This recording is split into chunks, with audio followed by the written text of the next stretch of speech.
Hi everyone, I am Pankhuri. Today I will be giving a short presentation on service oriented architecture. So let's begin. Service oriented architecture is an approach to create a loosely coupled set of discrete services distributed over a network. A service is a self contained unit of functionality that can be accessed remotely by a consumer or other services. It is a logical unit of work which has a specific outcome, and the consumer of the service is abstracted from its implementation. A service may also consist of other underlying services. SOA defines a set of principles and standards based on interoperability, which helps organization to enable agile business processes. Why is architecture important?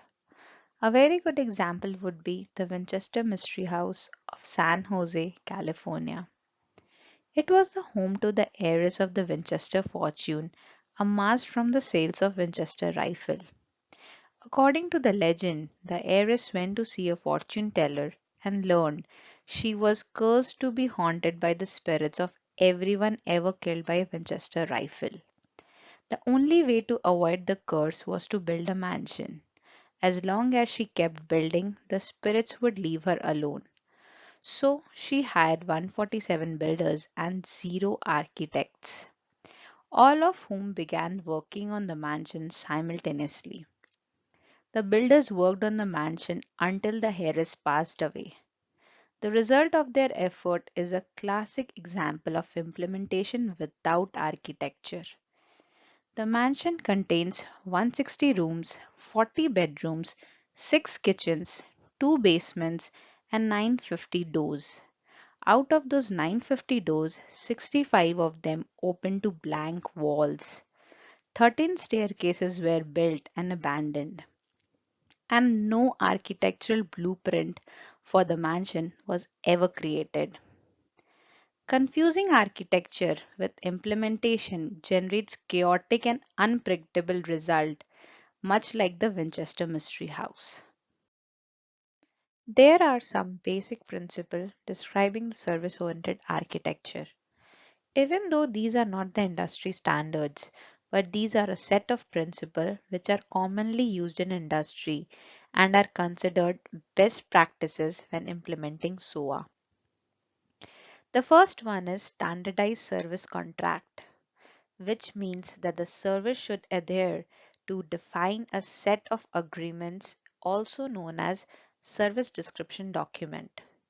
Second, it should follow loose coupling. That is, there should be a minimal dependency among services. Third is service abstraction. That simply means the implementation of a service should be hidden from the consumer.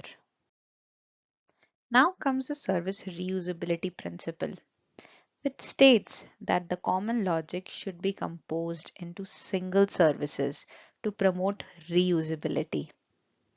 Next is service autonomy, which means that the service are independent and are able to govern itself. Service statelessness means that a service minimizes resource use by returning the value that is requested or given exception. In other words, services cannot store information. Next is service discoverability, which tells us about the extra information or metadata accompanied with the services by which it can be effectively discovered or interpreted. Then comes the service composability. It explains how the service can be composed to produce other services. Service granularity ensures that the service has an adequate size and scope. It should be comprised of a single functionality that is relevant to the consumer. Now comes the service normalization. It states that the service should be normalized to minimize redundancy. This can either be done by decomposing complex functionality or consolidating similar logic. The last is service location transparency. It is also part of loose coupling and it means that the service can be invoked from anywhere within the network. The most common way to implement a service oriented architecture is web services. Web service is a self contained unit of software that is available over the internet and uses standardized XML or JSON messages for information exchange. It enables communication among different systems by using open standards such as HTML, SOAP, REST, etc. There are typically two types of web services, that is, SOAP web services and RESTful web services. Both of them use the HTTP protocol, but SOAP uses XML for message exchange while REST uses JSON. Both of these can be built using common frameworks like Apache CXF using Java or the .NET framework. You can see the sample representation of the XML and the JSON formats here. SOAP uses the Web Service Definition Language or WSDL for describing the web service, while REST uses Web Application Description Language or WADL. It is a common myth that the service oriented architecture requires the use of web services, but that is not true. Although SOA is realized via web services, it is not necessary to use them. This is a simple solution architecture for a web application and a mobile application, which uses the same database to access users' information and allow them to log into the application. You can see that the data access layer is redundant and the same logic is used in both the web and the mobile application. Now, pause the video and think for a few seconds. How can you simplify this architecture using SOA?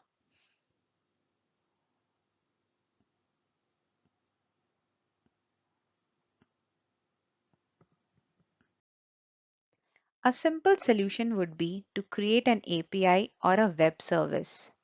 As you can see represented in this diagram, we can simply create an API which allows authentication for a user and can be used by both the web application and the mobile application.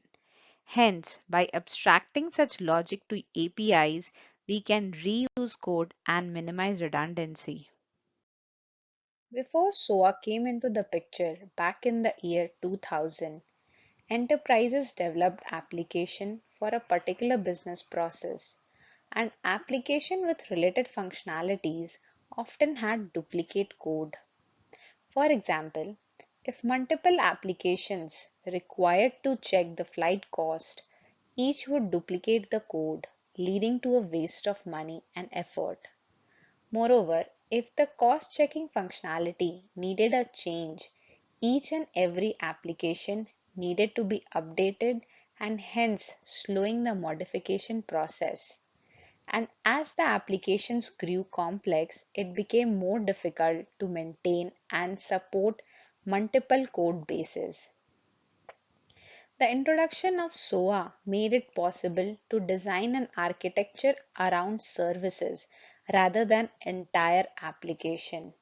It focused on creating discrete unit of functionality called services, which interacted with multiple disparate systems. Following this architecture, developers were able to build loosely coupled and easily maintainable services instead of one monolithic application, eliminating redundancy in code. Modern software architecture is following a microservices based approach in which services are even more fine grained and support very specific business operations. Microservices typically use a lightweight protocol such as REST over HTTP and are built on simple messaging system instead of an enterprise service bus. They often have an API layer which provides capabilities like API governance and policies like quota and IP blacklisting. With the advent of software as a service, we transitioned to a microservices based architectural model from the traditional service oriented architecture. Currently, there are numerous technologies which allow entire platforms as a service, like Heroku and MuleSoft, where servers could be stood up in seconds and can be used as application servers. The future state is functions as a service or the serverless architecture, where the server-side logic runs in stateless containers which are triggered by events and are ephemeral, meaning that they only last for one invocation. 20 years ago, SOA became a pivotal step in the evolution of modern software architecture. In today's world of anything as a service, SOA is still relevant and here to stay because the principles of SOA still apply to the continually evolving modern day services. I hope this presentation was informative. Thank you for watching.